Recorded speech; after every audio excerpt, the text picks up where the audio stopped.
It was a left cerebellum stroke which caused damage to the right side. When it bottomed out, my leg was completely out of action. I couldn't even move one toe on the right leg.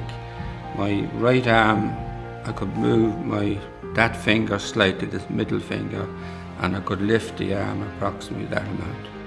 That was my baseline for starting off recovery.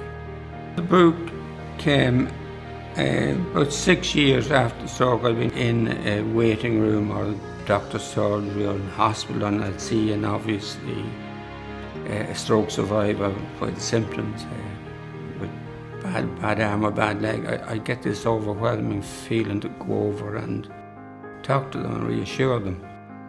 The book is named A Stroke of Luck. It came to me that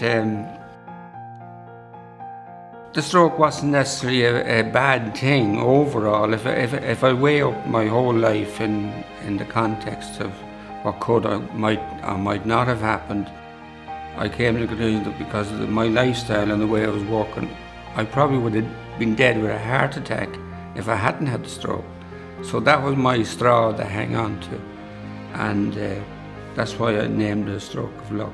His ability to be able to share his story and to be able to share the information and to be able to clearly articulate it is fantastic.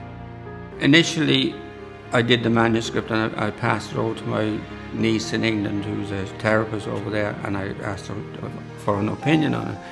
And she came back and said, "Yeah, it's great, but there's one thing you left out." I said, "What's that?" I said, "You didn't say much about yourself." So I realised then I started at the stroke. And as you asked me at the very start of this interview, what was my previous life about, she said to me, "Look, when I'm dealing with a stroke survivor, I wonder who this person was before. And in knowing that, I can help them out a bit more." So that's why I wrote the first 2 chapters last and added them in.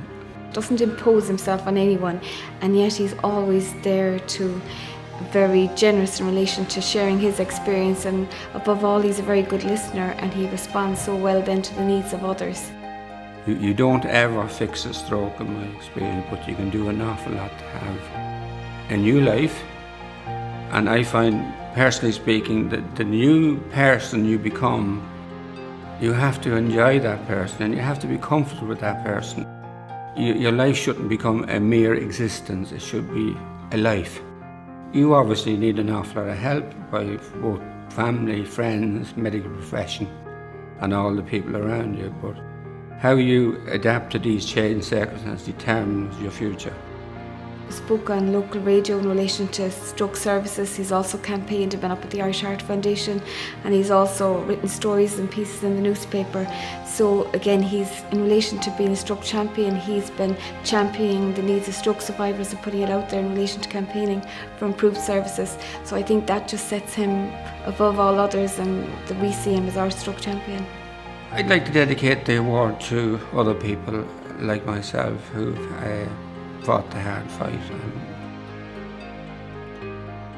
walked a very tough road. And I'd like to thank the people who nominated me.